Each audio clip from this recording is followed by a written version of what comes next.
Games, ranking games 2016, opinion, games. I'm going to be ranking 19 games. There's one other game I will touch on at the end, but I did not feel comfortable rating it. But I do want to say my piece on it.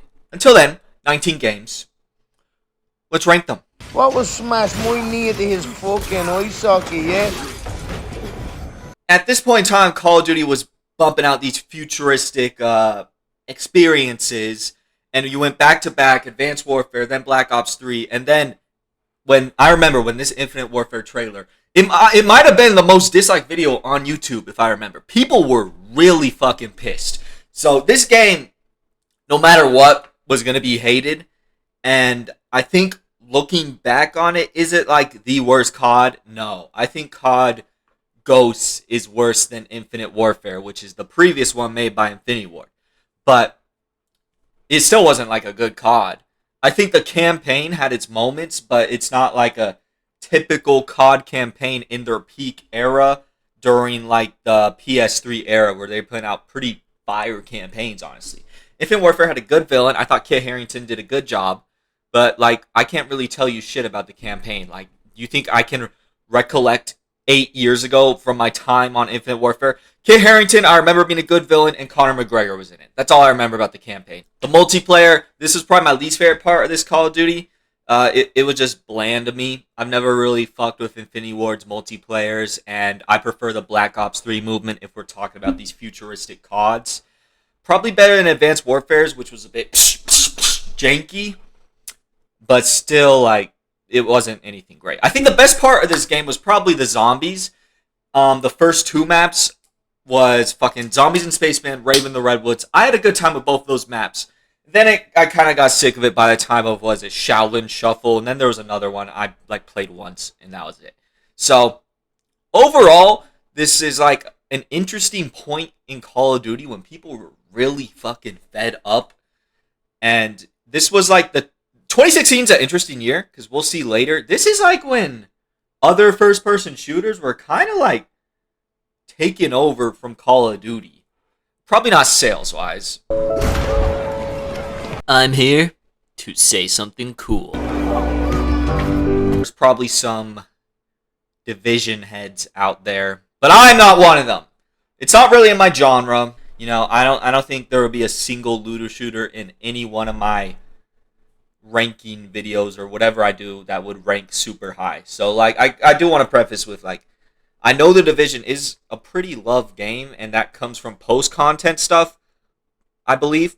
Because at launch, it did not win me over at all. I remember fucking boss fight helicopters, a boring campaign, a world that could have been interesting, but it just didn't grip me too much. I don't hate the combat or anything. It's just not my thing. I'll say that. Yeah. That's The Division. I can't really... Some of these games I'm not going to have too much to say.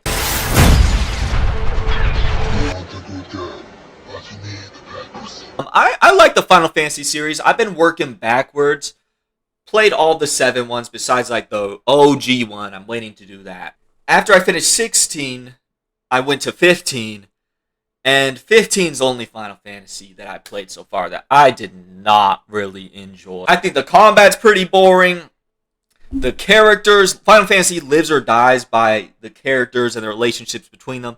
And the whole, like, friend group thing didn't, like, bother me. I think it was good.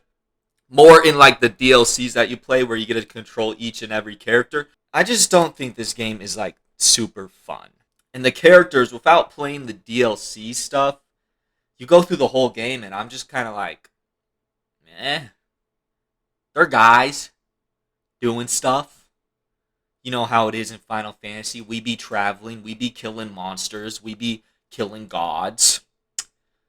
But, like, I don't remember these characters. I remember the look of them. I don't remember anyone's name.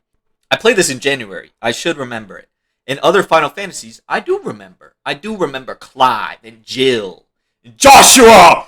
I remember them. I remember fucking Cloud, Tifa. I mean, that's a little unfair. Final Fantasy VII, you know, is like the one that's thought of as the goated one. But I just didn't get gripped to this narrative. And when you don't get gripped to a Final Fantasy narrative, that's kind of like really bringing down the experiments of the game, because especially when this game's combat isn't really that good, if you're not grabbing me by the narrative, I'm kind of just like slogging through it. And that's what it was with 15, unfortunately.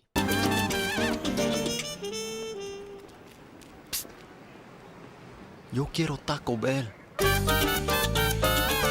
I respect the attempt at going back into these time periods, but Primal just not really it. When you are removing all the weapons in a Far Cry game and the combat's kind of boiled down to sticks and arrows and spears, I believe there were spears, it's not really that interesting. Far Cry's has always been like carried by its protagonists in 6 for me, and then in the other mainline ones, it's usually the villains. 3, 4, 5, all carried by the villains. This one doesn't excel in either of those, so that really drops it down a lot. It is not anywhere near the mainline Far Cries. And even the mainline Far Cries are not like the best of the best in any given year. So that's why Far Cry Primal was like all the way down here. Oh, it's killing me! It's killing me! Knowing it's not going to be like the most groundbreaking experience ever, I had some fun with it. That fucking kid annoyed the shit out of me, but, you know, I like the cool little thing that accompanied you. What would I call it? It's like a mix of a rat, ferret, dog. I'll Google it and I'll post on screen whatever, like, maybe the official term is. Otherwise, I'll just put, like, ferret, dog. The gameplay of this game isn't that interesting, and some of the puzzles were fun, but it just kind of like, I don't have too much to say about it, honestly. There's not too much to say about The Last Guardian besides it was enjoyable. I got it off PlayStation Plus. I don't think it's a game I would have paid money for, but getting it off like PlayStation Plus, I had some fun with it.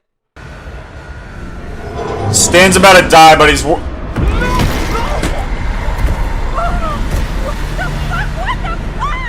Dead by Daylight is one of those interesting games to rank because it has so many years of history, and I'm not someone that stuck around for Dead by Daylight forever, or even I never was like a player who was actively on this game any significant amount of time. I don't have a ton of hours in Dead by Daylight. I always preferred Friday the 13th, the game.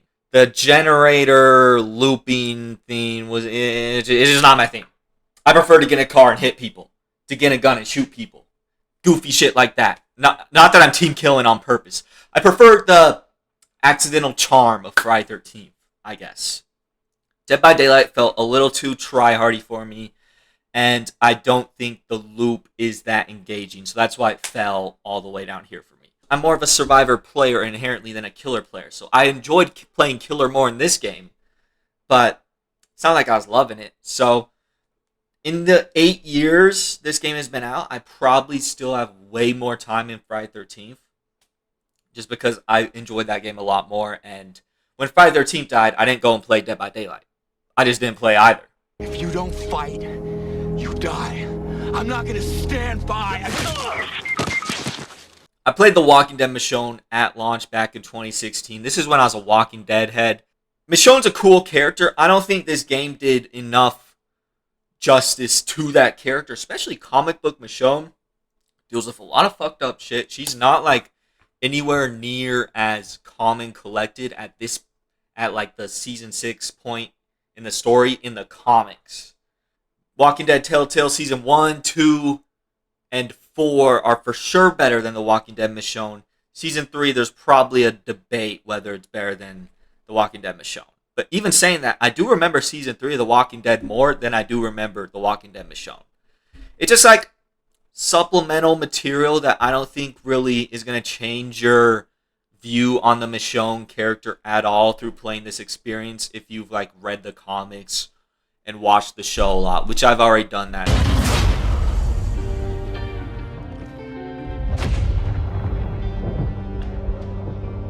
This is a game that is a game.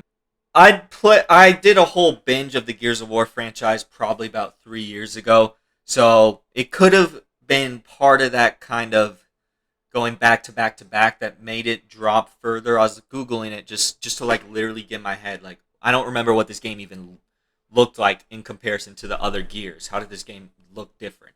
So I was Googling it, and it had good reviews, but I remember playing this and thinking this just isn't the Gears that I know and love in the first three, because I really loved the first three. And then Gears 4, there was a drop, and then I remember Judgment. I don't believe I was a big fan of it. I might have it written down over here. Give me a second. Judgment was actually, okay, that's the one I'm the least fan of. So I like this one more than Judgment, but Gears 4, I just didn't really connect with the characters as much. I found Marcus's son a jag. Just a guy. He was just the guy. And then Kate, I didn't love Kate in this game. I like Kate more in 5, and I think 5 also did a lot more interesting set pieces that make it more modernized, whereas Gears 4 didn't feel modern enough to me. It doesn't evolve enough. It kind of still had that feel to me. So maybe I was being a bit too critical, and that's why I dropped a little bit. But the story for sure was far less engaging. The characters are not as interesting in this Gears, and I think it suffered because of that switch up in who was developing the games. DeadSec is giving you the truth. Dead Sec, more like dead sex. I fucking hate you! Watch Dogs 2. Played this at launch, and this one still, we're hitting the part where like I remember these games more. Marcus is probably my favorite Watch Dogs, just character in any sense, but I still don't think he hits the tiers of like, you know, classic Ubisoft guys. Ezio, fucking, what's the Black Flag? Edward, and then Danny from Far Cry 6 I really fucked with. Viking Dude in Valhalla I thought was good. I think Ubisoft can write really compelling characters. Marcus was good, but he doesn't hit the tier that Ubisoft can hit for me. It was fun. I think Watch Dogs 2 is a fun game. I think if there was a Watch Dogs game to recommend, I would probably say 2 if you're trying to get that goofier feel. Watch Dogs 1 is a lot more heavy. 2 is, I'll put it this way. Obviously, they're not on the same tier of this franchise. Watch Dogs 1 is GTA 4. Watch Dogs 2 is GTA 5. If you want that goofier story, go 2. If you want that more serious one, go 1. And 3, British in it. Kind of slaughter. Oh! No! Yo! Is this allowed? And this was a tricky one to rank, just because when looking at the development of this game, there's pretty much a new episode for this game like every single damn year. So it had like 2 episodes come out in 2018, 1 in 2019.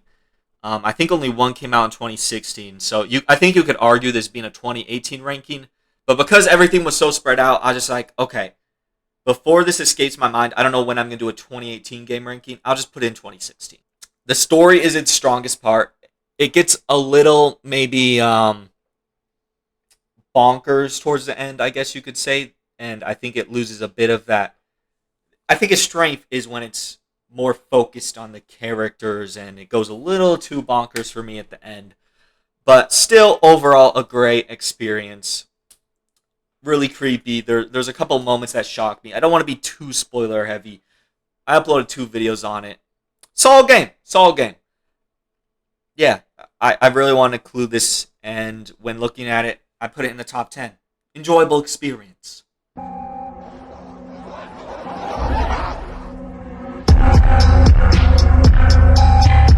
think it's a solid game. This is another game where it's like, this is not my type of game. It has never been my type of game. Overwatch did come out before we kind of got overloaded with these type of games, so it's not as... In the 8 years, probably had like 20 hours on this shit. Although, I don't know, this game did get fucking morphed and fused into Overwatch 2, so it's weird. I'm not ranking Overwatch 2 at all. I'm just taking this as Overwatch 1 whenever it shut down. I played it sparingly throughout that time period, and I had fun with it at times, but I was always someone with this game where it's like, I cannot play more than 40 minutes, and then I'm just kind of bored. But I do recognize if this is your loop, the game does a really good job of making this for your loop. And that's when I came up with the idea, let me try to spy on them. So, as I'm building the shelter, I'm trying to... Dishonored 2. Probably played this about 3 or 4 years ago. Deathloop was actually the first Arcane game I played, and that got me into the Dishonored franchise. Never played Prey. When I was going through that franchise, I reached Dishonored 2, and 2 is my favorite of the Dishonored franchise. I'm not like the biggest Arcane fan. I think their level design's great. Their stories can be solid. They've never like been the greatest. I actually think Deathloop's probably their best narrative. I get caught quick, and then I just go... It gets bad when I'm playing Dishonored, but I had fun with it. This one did kind of escape my memory a little bit. Really respect Arcane. They're a great studio, and I really hope that their shit is got together after Redfall. Because these motherfuckers can put out consistently quality games. And their level design is seriously incredible.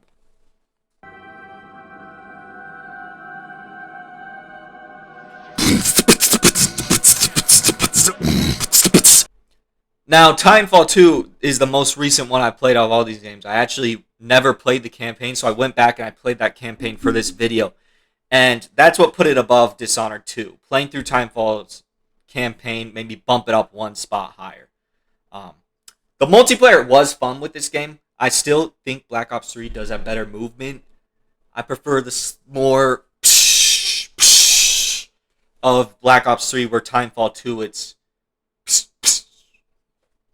But good movement. It's still not bad movement. Like Titanfall 2 shits over Infinite Warfare's movement. Like, that's for sure.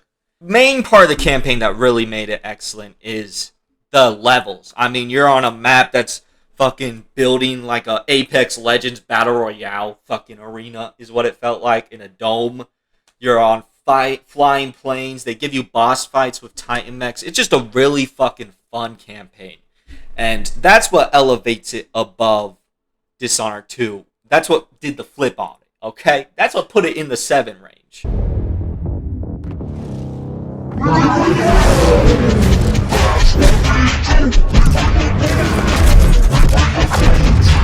This is what I'm talking about when it comes down to these type of games. It is the multiplayer. Because Battlefield 1's campaign, gun to my head, name me one fucking Battlefield 1 character, I'm dying. I am dying. I don't remember shit about these campaigns. That shit felt so real when you were up in those trenches with a tank coming down. The operations mode of Battlefield 1 is one of the best multiplayer modes in anything ever. It's fucking incredible.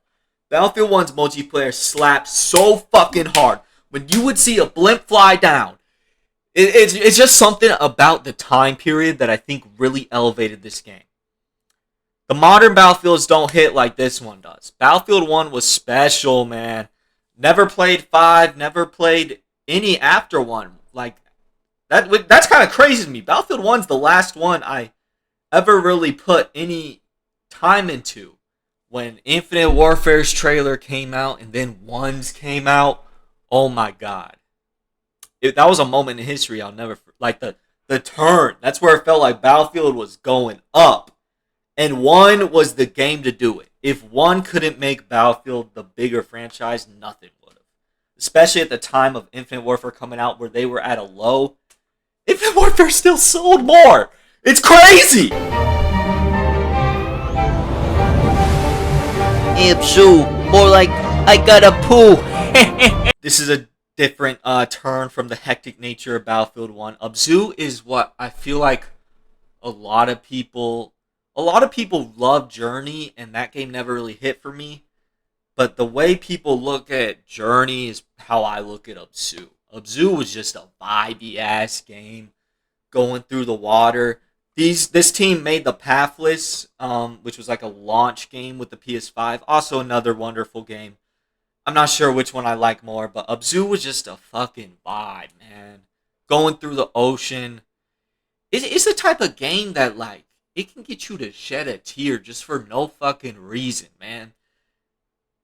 I played this probably about 4 years ago, and I just liked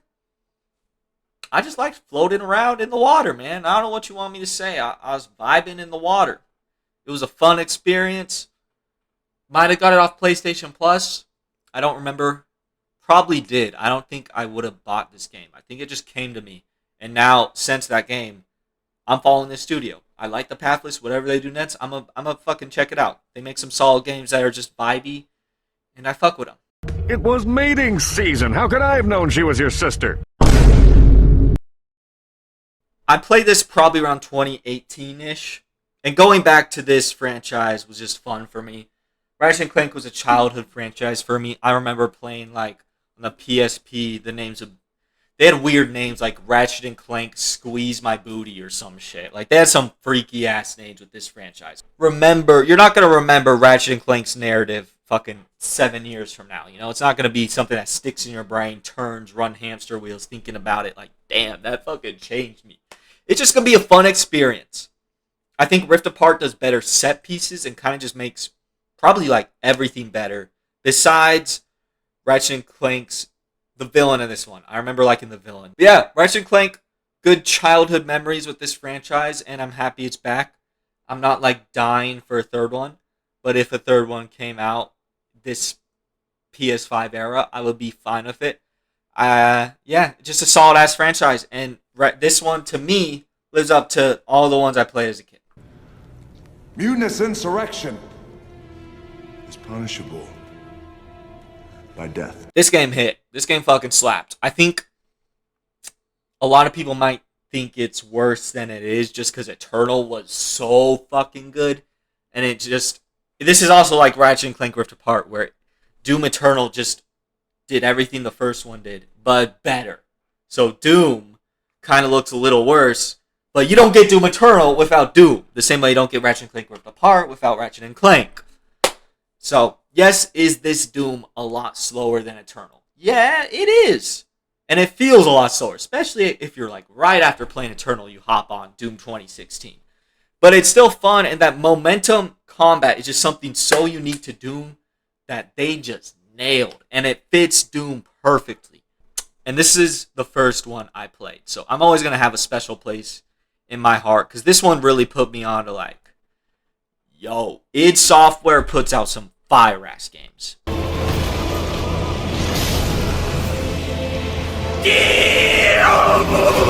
My history with this franchise, on the last video, you'll see Bloodborne was my favorite game of 2015.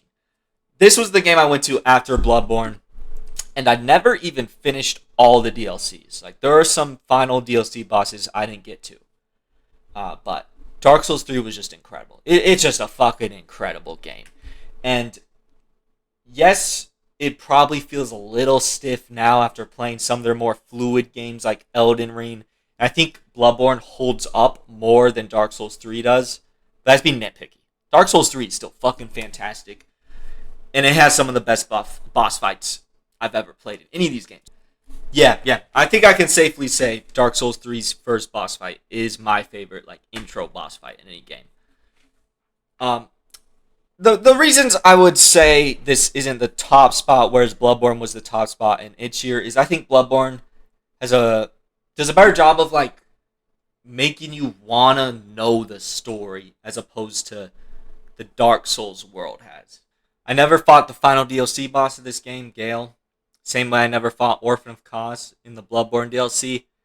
Because these were just the earlier games I played, and I wasn't in that mode where I'm like, I need to kill everything, and then I just haven't had the urge to go back and play the games to completion. But one day I am going to go back, and I'm going to get those motherfuckers!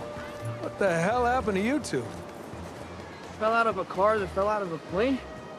Tell Sully to grow a fucking mustache! Oh, I am so happy to glaze Naughty Dog. I am so happy I get a glazed Naughty Dog. Uncharted is probably my favorite franchise. Just in any game. Any gaming franchise. It's gotta be. It's at least top 3 for sure. I'd say Uncharted, Resident Evil. Then I don't know. Then it's kind of a toss-up. Mass Effect. I count... When I think of franchise, I think of 3 or more. So Last of Us, I don't put that in there, even though, like, yeah, it is a franchise. I'm just weird like that. In Uncharted 4, yes, I know there are some, like, weird inconsistencies, and it's a little kind of, like, really, when you throw in Sam Drake, and you're just like, yeah, he is a brother.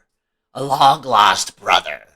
But it wins you over. Because Troy Baker's Troy Baker. We know that. Nolan North. We know that. Then they're going to bring in a Richard McGonigal as Victor Sullivan. We know what he brings. Then we're going to bring in an Emily Lurrows as Elena Fisher. We know what she brings to the game. We know that. We know what they bring. You got Laura Bailey as Nadine Ross and all that. We know what they bring. We're going to see more about that when we talk about A Lost Legacy in 2017. But specifically, fuck my English, specifically about Uncharted 4, that game is fucking special to me, and it will always be special. It's the perfect send-off for Nathan Drake. If you can bring the franchise back, I'm okay with Uncharted coming back. But don't mess with Nathan Drake. His story's over. You want to give him like a little cameo when you play as Nathan Drake's daughter, that's okay. But this is a perfect send-off for his life of adventure. Perfect. New ways to do these fucking amazing chase sequences. Whether you're sliding on a car through the mud, to fucking hanging on a rope, to driving a car, to fucking just doing the classic Uncharted shit, jumping through shit as shit's crumbling. The boss fight at the end with Rafe is not only like emotional. It's emotional. It's so fucking fun. I had so much fun with that shit.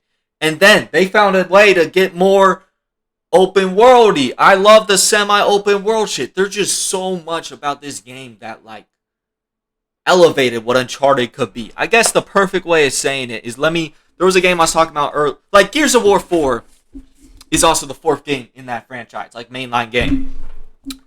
I don't think it did enough to move the franchise into the fucking Xbox One era. Uncharted 4 moved the franchise into the next console generation. Because Uncharted 1, 2, and 3 are fucking amazing. But with 3, you get to the point where it's like, yeah, this is still a great game. But we're not elevating as much as we could. 4 elevated that shit, man. I'm gonna shit my pants talking about this game. It's so good. But that's it. Again, just my opinion. Gaming's gaming, and gaming's fun, you know? These are just opinions about games. The final game is a game I decided not to rank because I didn't want to be super negative. And if I rank this game based on my experience with this game, it will be last. But the game has changed so fucking much. Like The Division, I didn't play any of the post-game stuff, keeping it 100. But I think my opinion on the launch game is valid enough to rank it as long as I'm specifying it is the launch version of this game I'm talking about here. I'm not talking about all the DLC. This game is No Man's Sky. Now, we all know how No Man's Sky launched. But with the amount of free content that they were pushing out, that changed the experience to where the No Man's Sky you play today is just not the No Man's Sky I played in 2016. And I loaded it up to see what it was like. And that game just isn't really my style of game, so I didn't want to play it and then give an updated version of the game. I just decided I don't want to talk about this game. I don't want to rank it super low because the 2016 No Man's Sky is not the 2024 No Man's Sky, so I just didn't rank it. But I do want to say, great story with this company, to see them do all this shit to fix the reputation they had, and then all of it's free. They could have reached a point to where they could have been charging people, but they didn't. They could get away with charging at this point, but they haven't. I checked, they have like a fishing update, and it's like the coolest shit. It's not just like fishing rods.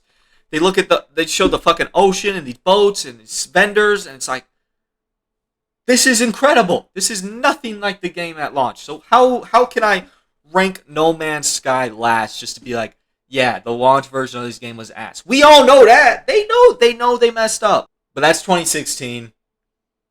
An interesting year. I think we'll see when I rank it. I probably would say 2015 is slightly better year.